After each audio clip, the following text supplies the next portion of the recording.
മനുഷ്യ ചരിത്രത്തിന് മുന്നേ ദിനോസറുകൾ ആദ്യ ചുവട് വയ്ക്കുന്നതിനും മുന്നേ വിചിത്രമായ ജീവജാലങ്ങൾ ഭൂമിയെ ഭരിച്ചിരുന്ന ഒരു കാലമുണ്ടായിരുന്നു. നമുക്ക് തിരിച്ചറിയാൻ പോലും കഴിയാത്ത തരത്തിൽ കൗതുകകരമായ ജീവികൾ കൊണ്ട് നിറഞ്ഞതായിരുന്നു അന്നത്തെ സമുദ്രങ്ങൾ. കരയിലെ ജീവികളാണെങ്കിൽ അന്യഗ്രഹ ജീവികളാണെന്ന് തോന്നിപ്പോകും. അത്രയേറെ വൈവിധ്യമാർന്ന ജീവജാലങ്ങൾ കൊണ്ട് സജീവവും സമ്പന്നവുമായിരുന്നു അന്നത്തെ ഭൂമി. എന്നാൽ ഒരിക്കൽ ഭൂമിയിൽ സർവ്വവിനാശകരമായ ഒരു മഹാദുരന്തം സംഭവിച്ചു. അത് ജീവന്റെ സകല അംശത്തിനെയും ഏകദേശം പൂർണ്ണമായും ഭൂമിയിൽ നിന്നും തുടച്ചുമാറ്റി. ഭൂമിയിലെ ജീവന്റെ ചരിത്രം അന്ന് ഏതാണ്ട് അവസാനിച്ചതാണ്. ഇത് വെറുമൊരു വംശനാശം മാത്രമായിരുന്നില്ല, മറിച്ച് ഇതൊരു പുനഃക്രമീകരണമായിരുന്നു.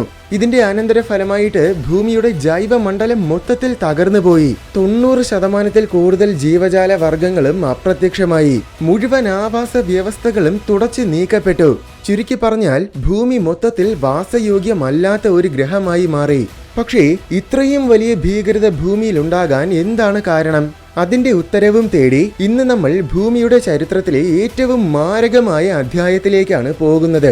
ഭൂമിയിൽ ജീവൻ പുതുതായിട്ട് തുടങ്ങാൻ നിർബന്ധിതമായ ഒരു മഹാദുരന്തം സംഭവിച്ച കാലത്തിലേക്ക്. ഈ സർവ്വവിനാശത്തിനെ പെർമിയൻ ട്രയാസിക് എക്സ്റ്റിങ്ഷൻ എന്നാണ് ശാസ്ത്രജ്ഞർ പറയുന്നത്. പക്ഷേ ഇത് പൊതുവെ അറിയപ്പെടുന്നത് മറ്റൊരു പേരിലാണ്, ദ ഗ്രേറ്റ് ഡൈയിങ്.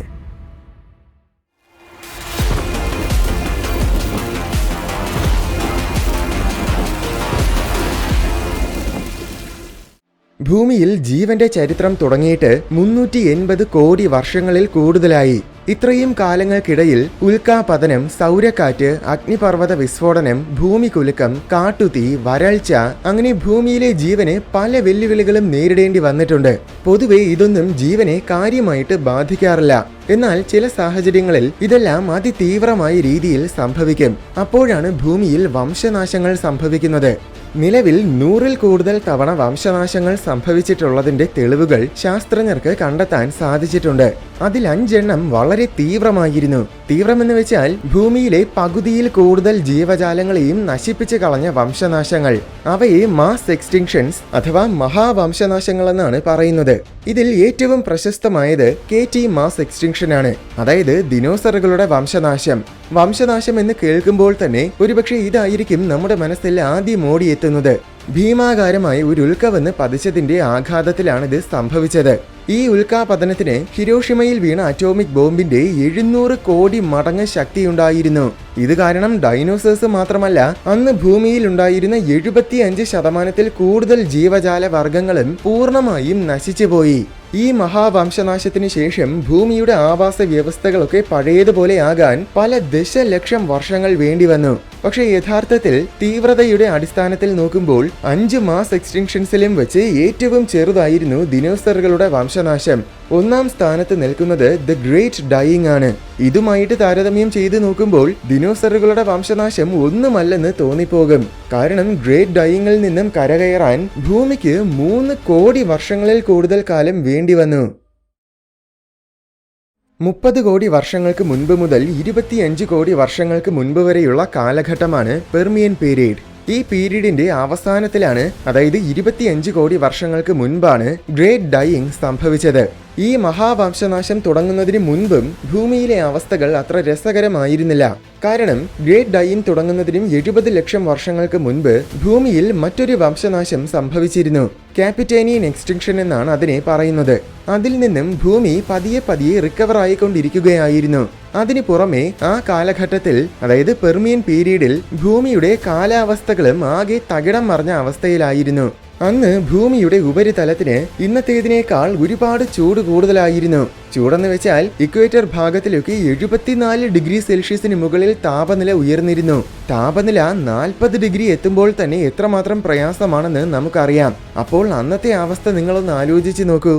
അതിനു പുറമെ ഈ കാലഘട്ടത്തിൽ ഭൂമിയിലെ ഭൂഖണ്ഡങ്ങളെല്ലാം ഒരുമിച്ച് കൂടി ചേർന്ന് പാൻജിയ എന്ന ഒരു വലിയ സൂപ്പർ കോണ്ടിനെന്റ് ആയിട്ടാണ് കിടന്നിരുന്നത്. ഭൂഖണ്ഡങ്ങൾ ഇങ്ങനെ ഒരുമിച്ച് കൂടിച്ചേരുമ്പോൾ ഭൂഖണ്ഡങ്ങൾ തമ്മിൽ കൂട്ടിയിടിക്കുന്നതിന്റെ ആഘാതത്തിൽ നിരവധി പർവ്വതനിരകൾ ഉണ്ടാകും. ഈ പർവ്വതനിരകൾ കാരണം കരയിലെ വലിയൊരു ശതമാനം ഭാഗങ്ങളിലും ഒട്ടും തന്നെ മഴ ലഭിച്ചിരുന്നില്ല. അങ്ങനെ ചൂടിന് പുറമെ തീവ്രമായ വരൾച്ചയും അന്നുണ്ടായിരുന്നു. സമുദ്രം പോലെ അവസാനമില്ലാത്ത മരുഭൂമികൾ കൊണ്ട് നിറഞ്ഞതായിരുന്നു അന്നത്തെ ലോകം. സമുദ്രത്തിലെ അവസ്ഥയും ഇതിൽ നിന്നും അധികം വ്യത്യസ്തമൊന്നുമായിരുന്നില്ല. അതിനു മീതക്കൂടെയാണ് കാപ്പിറ്റേനിയൻ എക്സ്റ്റിങ്ഷൻ സംഭവിച്ചത്. കാപ്പിറ്റേനിയൻ എക്സ്റ്റിങ്ഷൻ കാരണം സമുദ്രജലനിരപ്പ് ഒരുപാട് കുറഞ്ഞിരുന്നു. അത് സമുദ്രങ്ങളിലെ ആവാസ വ്യവസ്ഥകളെയും കാര്യമായിട്ട് തന്നെ ബാധിച്ചിരുന്നു. ചുരുക്കി പറഞ്ഞാൽ പെർമിയൻ കാലഘട്ടത്തിൽ ജീവിച്ചിരിക്കുക എന്നത് തന്നെ വളരെ വലിയൊരു വെല്ലുവിളിയായിരുന്നു. അതുകൊണ്ട് തന്നെ ഒടുവിൽ ഗ്രേറ്റ് ഡൈയിങ്ങും കൂടെ ആയപ്പോൾ പിന്നെ ജീവജാലങ്ങൾക്കൊന്നും പിടിച്ചു നിൽക്കാൻ പറ്റാതെയായി. എന്തുകൊണ്ട് ഗ്രേറ്റ് ഡൈയിങ് സംഭവിച്ചു എന്നത് ഒരുപാട് കാലം ശാസ്ത്രജ്ഞരെയൊക്കെ ആശയക്കുഴപ്പത്തിലാക്കിയ ഒരു ചോദ്യമാണ്. ഒരുപക്ഷെ ആസ്ട്രോയിഡ് വന്ന് പതിച്ചതായിരിക്കുമെന്നും ബഹിരാകാശത്തിൽ നിന്നും വന്ന പൊടിക്കാറ്റ് വീശിയതായിരിക്കുമെന്നും കാലാവസ്ഥകളിലുണ്ടായ വ്യതിയാനങ്ങളായിരിക്കും കാരണമെന്നും അങ്ങനെ ഇതിനു പിന്നിൽ ഒരുപാട് സിദ്ധാന്തങ്ങൾ പലരും ഉന്നയിച്ചിട്ടുണ്ടായിരുന്നു.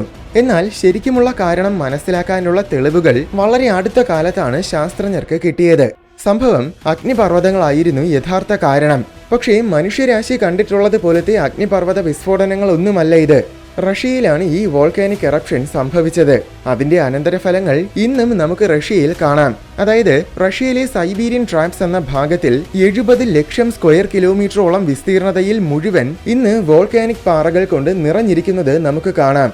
അഗ്നിപർവ്വതത്തിൽ നിന്നും പൊട്ടിയൊഴുകുന്ന ലാവാദ്രാവകം ഉറഞ്ഞുണ്ടായ പാറകളാണ് വോൾക്കാനിക് പാറകൾ. ഓർക്കുക, നമ്മുടെ ഇന്ത്യയുടെ മൊത്തം വിസ്തീർണത എന്നത് ഏതാണ്ട് 32 ലക്ഷം സ്ക്വയർ കിലോമീറ്റർ ആണ്. അതിന്റെ ഇരട്ടിയിൽ കൂടുതൽ ഏരിയ മൊത്തം വോൾക്കാനിക് പാറകൾ കൊണ്ട് നിറയണമെങ്കിൽ അത് എത്രമാത്രം ഗംഭീരമായ വോൾക്കാനിക് എറപ്ഷൻ ആയിരുന്നുവെന്ന് ചിന്തിച്ചു നോക്കൂ. താരതമ്യേന പറഞ്ഞാൽ രേഖപ്പെടുത്തിയിട്ടുള്ള മനുഷ്യ ചരിത്രത്തിലെ ഏറ്റവും വലിയ അഗ്നിപർവ്വത വിസ്ഫോടനം എന്നത് 1815 തമ്പോര ഇറപ്ഷനാണ്. 45 ക്യൂബിക് കിലോമീറ്റർ അളവിലുള്ള പദാർത്ഥങ്ങളാണ് അന്ന് ഈ വിസ്ഫോടനങ്ങളിലൂടെ പുറത്തു വന്നത്. പദാർത്ഥങ്ങൾ എന്ന് വെച്ചാൽ ലാവയും ചാരവും പൊടികളുമാണ് ഉദ്ദേശിക്കുന്നത്. ഒരു ചെറിയ രാജ്യത്തിനെ മൊത്തം നശിപ്പിക്കാൻ ഇത്രയും ശക്തമായ ഒരു വോൾക്കാനോയ്ക്ക് സാധിക്കും. എന്നാൽ സൂപ്പർ വോൾക്കാനോ എന്നൊരു വിഭാഗം അഗ്നിപർവ്വതങ്ങളുണ്ട്.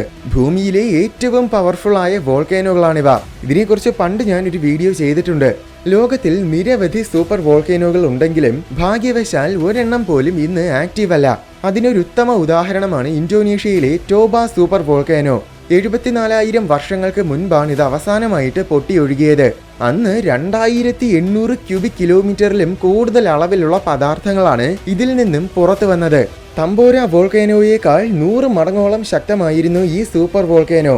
ഒരു ഭൂഖണ്ഡത്തിനെ തന്നെ മൊത്തം നശിപ്പിക്കാൻ ഇത്രയും വലിയൊരു സൂപ്പർ വോൾക്കാനോയ്ക്ക് പറ്റും. എന്നാൽ സൈബീരിയയിൽ സംഭവിച്ച വോൾക്കാനിക് എറപ്ഷനിൽ നിന്നും ടോബ സൂപ്പർ വോൾക്കാനോയുടെ 4000 മടങ്ങ് പദാർത്ഥങ്ങളാണ് പുറത്തു വന്നത്. സൈബീരിയയിൽ സംഭവിച്ച ഈ വോൾക്കാനിക് എറപ്ഷൻ ഇന്ത്യയിൽ സംഭവിച്ചാൽ ഇതിൽ നിന്നും പുറത്തു വരുന്ന ലാവയ്ക്ക് മാത്രം ഇന്ത്യയെ മൊത്തത്തിൽ 3.5 കിലോമീറ്റർ കട്ടിയിൽ മൂടാൻ കഴിയും. അത്രയേറെ ഗംഭീരമായിരുന്നു ഇത്. അപ്പോൾ ഇതൊരു സൂപ്പർ വോൾക്കാനോയേക്കാൾ 1000 മടങ്ങ് മാരകമായിരുന്നു. ഇതൊക്കെ കേൾക്കുമ്പോൾ ഇത് 2012 സിനിമയിൽ കണ്ട വളരെ വയലന്റ് ആയിട്ടുള്ള വോൾക്കാനോ പോലെയാണെന്നായിരിക്കും ഒരുപക്ഷെ നിങ്ങൾ കരുതുന്നത്. എന്നാൽ സൈബീരിയയിൽ സംഭവിച്ചത് വളരെ ശാന്തമായ വോൾക്കാനിക് എറപ്ഷനാണ്. ഇത് ഒരൊറ്റ അഗ്നിപർവ്വത വിസ്ഫോടനമായിരുന്നില്ല. യഥാർത്ഥത്തിൽ ഇത് വിസ്ഫോടനമേ ആയിരുന്നില്ല. പകരം സൈബീരിയയുടെ പല ഭാഗങ്ങളിൽ നിന്നും നിരന്തരമായിട്ട് അഗ്നിപർവ്വത ദ്രവം പതിയെ പതിയെ പുറത്തേക്ക് ഒഴുകിക്കൊണ്ടിരുന്നതാണ്. നിരന്തരമായിട്ടെന്ന് ഉദ്ദേശിച്ചത് ഒരു വർഷമോ ഒരു പതിറ്റാണ്ടോ ഒരു നൂറ്റാണ്ടോ ഒന്നുമല്ല, മറിച്ച് പല ലക്ഷം വർഷങ്ങളാണ്.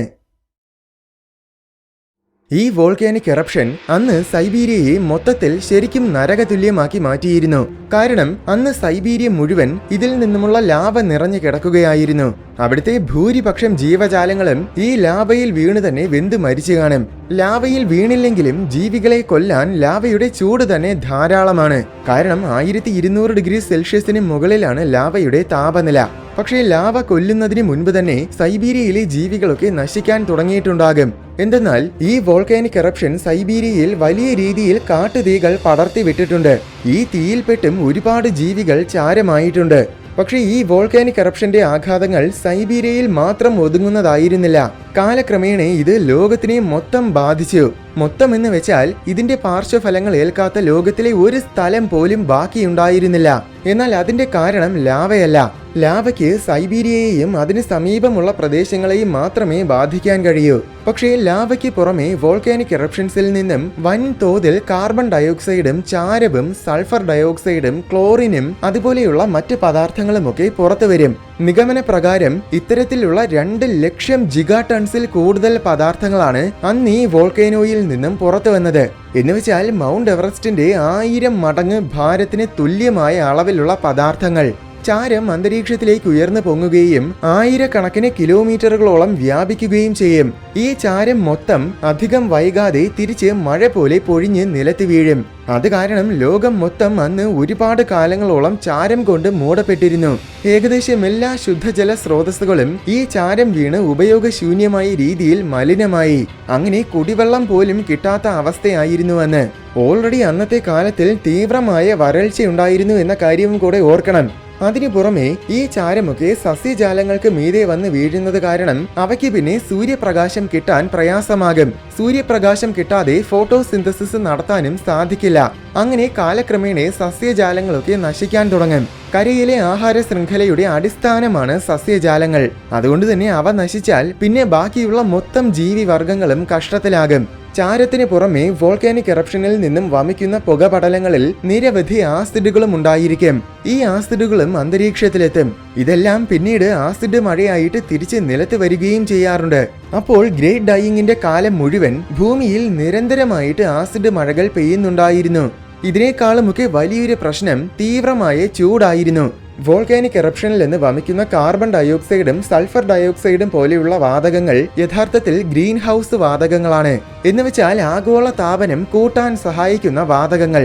നേരത്തെ പറഞ്ഞതുപോലെ ഓൾറെഡി അത് ചൂട് കൂടിയ കാലഘട്ടമായിരുന്നു. അതിനു മീതെ ഈ ഗ്രീൻ ഹൗസ് വാതകങ്ങളും കൂടെ ആയപ്പോൾ ചൂട് വീണ്ടും കൂടുതൽ വർദ്ധിച്ചു. ചൂട് കൂടുമ്പോൾ കാട്ടുതീകളും പെട്ടെന്ന് പടർന്നു പിടിക്കും. അനന്തരഫലമായി അന്ന് ലോകം മുഴുവൻ കാട്ടുതീകൾ പടർന്നു പിടിച്ചിരുന്നു. ഒരുപാട് ജീവജാലങ്ങൾ ഈ തീയിൽപ്പെട്ടും കത്തിച്ചാമ്പലായിട്ടുണ്ട്. അതിനു പുറമെ ഈ കാട്ടുതീകൾ കാരണം വീണ്ടും കൂടുതൽ ഗ്രീൻ ഹൗസ് വാതകങ്ങൾ അന്തരീക്ഷത്തിലെത്തും. അത് ആഗോള താപനത്തെ വീണ്ടും കൂടുതൽ തീവ്രമാക്കും.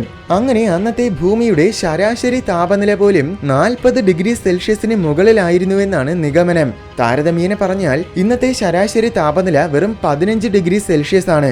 ഓർക്കുക, ഇത് ശരാശരി താപനിലയുടെ കാര്യമാണ്. ഇക്വേറ്റർ ഭാഗങ്ങളിലൊക്കെ ഒരുപക്ഷെ അന്ന് 80 ഡിഗ്രി സെൽഷ്യസിൽ കൂടുതൽ താപനില ഉണ്ടായിരുന്നിരിക്കും.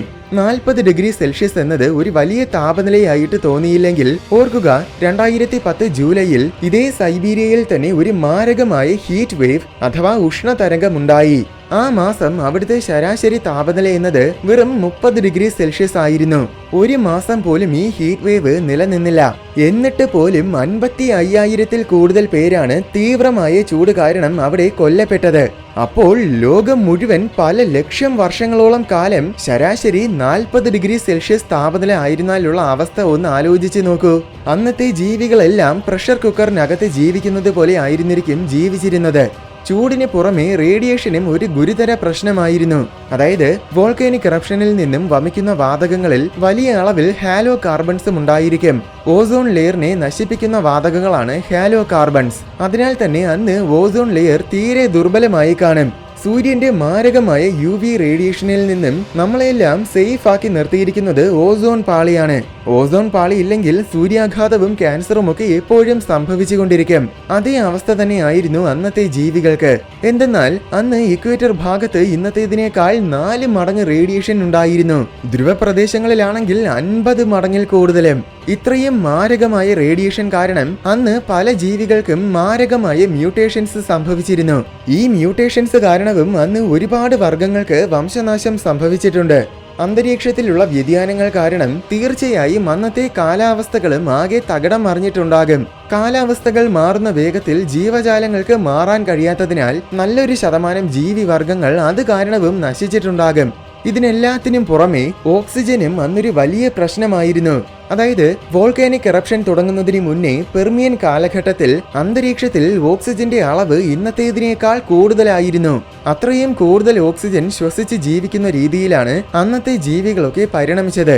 എന്നാൽ വോൾക്കാനിക് എറപ്ഷൻസ് തുടങ്ങിയപ്പോൾ മറ്റ് വാതകങ്ങളൊക്കെ അന്തരീക്ഷത്തിലെത്തിയത് കാരണം ഓക്സിജന്റെ അളവ് ഇന്നത്തേതിനേക്കാൾ ഒരുപാട് കുറഞ്ഞു. ഇത് സമുദ്രനിരപ്പിൽ നിന്നും ഒരുപാട് ഉയരത്തിൽ ജീവിക്കുന്ന സകല ജീവികളെയും കാര്യമായി ബാധിച്ചിട്ടുണ്ടാകും. അങ്ങനെ ആകെ മൊത്തം ഒരു നരക തുല്യമായ ലോകമായിരുന്നു അന്നത്തെ ഭൂമി. ജീവജാലങ്ങൾക്ക് അതിജീവിക്കാൻ ഒട്ടും തന്നെ സാഹചര്യമില്ലാതിരുന്ന വളരെ ഭയാനകമായ ഒരു കാലം. അതുകൊണ്ട് തന്നെ ഗ്രേറ്റ് ഡൈയിങ് കഴിഞ്ഞപ്പോൾ അതിനു മുൻപ് കരയിൽ ജീവിച്ചിരുന്നതിൽ 70% കൂടുതൽ ജീവിവർഗങ്ങൾക്കും പൂർണ്ണമായും വംശനാശം സംഭവിച്ചു. ഗ്രേറ്റ് ഡൈയിങ് കരയിലെ ജീവിവർഗങ്ങളെ മാത്രമല്ല ബാധിച്ചത്, അത് സമുദ്രത്തിനെയും ബാധിച്ചിരുന്നു. യഥാർത്ഥത്തിൽ സമുദ്രത്തിനെയാണ് കൂടുതൽ ബാധിച്ചത്. കാരണം സമുദ്രജീവികളെല്ലാം തന്നെ സമുദ്രജലത്തെ ആശ്രയിച്ചാണ് ജീവിക്കുന്നത്. അതുകൊണ്ട് തന്നെ ഈ ജലത്തിൽ എന്തെങ്കിലും കുഴപ്പമുണ്ടെങ്കിൽ അത് ഉടൻ തന്നെ സകല സമുദ്രജീവികളെയും ബാധിക്കും. എന്തായാലും അസിഡിഫിക്കേഷൻ ആയിരുന്നു സമുദ്രത്തിൽ വംശനാശം സംഭവിക്കാനുള്ള ഒരു പ്രധാന കാരണം. അതായത് അന്തരീക്ഷത്തിൽ കാർബൺ ഡയോക്സൈഡിന്റെ അളവ് കൂടിയപ്പോൾ സമുദ്രങ്ങൾ കൂടുതൽ അളവിൽ കാർബൺ ഡയോക്സൈഡ് വലിച്ചെടുക്കാൻ തുടങ്ങി. അനന്തരഫലമായി സമുദ്രജലത്തിന്റെ അസിഡിറ്റിയും വർദ്ധിച്ചു. പുറം തോടുള്ള ജീവികൾക്കെല്ലാം അസിഡിറ്റി കൂടിയ വെള്ളം തീവ്രമായ വിഷം പോലെയാണ്. അവയുടെ പുറം തോടുകളെയൊക്കെ എളുപ്പത്തിൽ നശിപ്പിച്ച് കളയാൻ ഈ ഉയർന്ന അസിഡിറ്റിക്ക് കഴിയും. അതുകൊണ്ട് തന്നെ അസിഡിറ്റി കൂടിയപ്പോൾ ഇത്തരം ജീവിവർഗങ്ങൾക്കൊക്കെ വളരെ വേഗം വംശനാശം സംഭവിക്കാൻ തുടങ്ങി. ഇത്തരം ജീവിവർഗങ്ങൾ ആഹാര ശൃംഖലയുടെ പ്രധാന കണ്ണിയാണ്. അതിനാൽ ഇവയുടെ തിരോധാനം സമുദ്രത്തിലെ ആഹാര ശൃംഖലയെ മൊത്തം തകർക്കുകയും ചെയ്തു. കരയിലെ ആഹാര ശൃംഖലയേക്കാൾ വളരെയധികം സങ്കീർണമായ രീതിയിൽ പരസ്പര പൂരകമായതാണ് സമുദ്രത്തിലെ ആഹാര ശൃംഖല. അതിനാൽ ഏതെങ്കിലും ഒരു കണ്ണി നശിച്ചാൽ പോലും അത് ആഹാര ശൃംഖലയിൽ ബാക്കിയുള്ള മൊത്തം ജീവികളെയും തീവ്രമായിട്ട് ബാധിക്കും. അങ്ങനെ ആഹാരത്തിന്റെ ദൗർലഭ്യത കാരണമാണ് സമുദ്രജീവികളൊക്കെ വംശനാശത്തിലെത്താനുള്ള ഏറ്റവും പ്രധാന കാരണം. അതിനു പുറമെ കരയിലെ പോലെ സമുദ്രത്തിന്റെയും ചൂട് വർദ്ധിച്ചു. കരയിലാണെങ്കിൽ താപനില കുറഞ്ഞ സ്ഥലങ്ങളിലേക്ക് പലായനം ചെയ്തെങ്കിലും രക്ഷപ്പെടാൻ പറ്റും. എന്നാൽ സമുദ്രങ്ങളിലാണെങ്കിൽ അതും സാധ്യമല്ല. കാരണം താപനിലയിലെ വ്യത്യാസം സമുദ്രത്തിനെ ഏകദേശം മൊത്തം ഒരേപോലെ തന്നെ ബാധിക്കും. അതിനാൽ തണുത്ത പ്രദേശങ്ങളിൽ ജീവിച്ചിരുന്ന സകല സമുദ്രജീവി വർഗങ്ങൾക്കും തീവ്രമായ ചൂട് കാരണം അതിവേഗം വംശനാശം സംഭവിച്ചു. ചൂട് കാരണം വേറെയും ഒരു വലിയ പ്രശ്നമുണ്ട്. എന്താണെന്നാൽ ചൂട് കൂടിയ വെള്ളത്തിൽ ഓക്സിജന്റെ അളവ് തീരെ കുറവായിരിക്കും. അത് കരയിലെ അവസ്ഥയേക്കാൾ വളരെ ഭീകരമാണ്. അങ്ങനെ ഈ ഓക്സിജന്റെ ദൗർലഭ്യതയും ഒരുപാട് ജീവിവർഗങ്ങളെ ശ്വാസം മുട്ടിച്ച് നശിപ്പിച്ചു കളഞ്ഞു. മറ്റൊരു കാര്യം, സമുദ്രത്തിൽ സാധാരണ വളരെ പതിയെയാണ് താപനിലയിൽ വ്യത്യാസം വരുന്നത്. എന്നാൽ ഗ്രേറ്റ് ഡൈയിങ്ങിന്റെ കാലഘട്ടത്തിൽ സമുദ്ര താപനിലയിലെ വ്യത്യാസം വളരെ പെട്ടെന്നുള്ളതായിരുന്നു. അതുകൊണ്ട് തന്നെ ഒട്ടുമിക്ക സമുദ്ര ജീവിവർഗങ്ങൾക്കും ഈ പെട്ടെന്നുള്ള വ്യത്യാസവുമായിട്ട് പൊരുത്തപ്പെടാൻ പറ്റാതെ വന്നു. അത് കാരണവും നല്ലൊരു ശതമാനം സമുദ്ര ജീവികൾക്കും പൂർണ്ണ വംശനാശമുണ്ടായി. അതുപോലെ താപനിലയിലെ വ്യത്യാസം തീർച്ചയായും സമുദ്രജലത്തിന്റെ ഒഴുക്കിനെയും കാര്യമായിട്ട് ബാധിച്ചിരുന്നിരിക്കും. അതിന്റെ അനന്തരഫലമായിട്ട് സമുദ്രത്തിലെ കാലാവസ്ഥകളെല്ലാം അത്യധികം തീവ്രമായി മാറിയിരുന്നിരിക്കും. ഇതിനൊക്കെ പുറമെ വോൾക്കാനിക് എറപ്ഷൻ പല വിധത്തിലുമുള്ള വിഷപദാർത്ഥങ്ങളും ലോഹങ്ങളുമൊക്കെ പുറത്തുവിടും. സമുദ്രത്തിൽ ഇതെല്ലാം പെട്ടെന്ന് ജലത്തിൽ അലിഞ്ഞു ചേരുകയും വളരെ വേഗം തന്നെ അത് സമുദ്രം മൊത്തം വ്യാപിക്കുകയും ചെയ്യും. അപ്പോൾ വിഷാംശങ്ങൾ ഉള്ളിൽ പോയതുകൊണ്ടും ഒരുപാട് സമുദ്രജീവികൾക്ക് വംശനാശം സംഭവിച്ചിട്ടുണ്ടാകും. അങ്ങനെ ഇതെല്ലാം കൂടെ ഒരുമിച്ച് സംഭവിച്ചപ്പോൾ ഗ്രേറ്റ് ഡൈയിങ്ങിൽ 96% സമുദ്രജീവി വർഗങ്ങൾക്കും പൂർണ്ണമായും വംശനാശം സംഭവിച്ചു. വംശനാശം എപ്പോഴും പ്രകൃതിയുടെ ക്രൂരമായ ഒരു പുനഃസജ്ജീകരണ രീതിയാണ്. എന്നാൽ ഓരോ തവണ വംശനാശം ജീവനെ നശിപ്പിക്കാൻ ശ്രമിക്കുമ്പോഴും ജീവൻ അതെല്ലാം മറികടന്നു. അങ്ങനെ ജീവൻ അതിജീവിച്ചതിന്റെ അനന്തരഫലമായിട്ടാണ് ഇപ്പോൾ നമ്മൾ ഭൂമിയിലുള്ളത്. പക്ഷേ ഇനി ഒരുപക്ഷെ പ്രകൃതിയുടെ അടുത്ത ഇരകൾ നമ്മളായിരിക്കുമോ?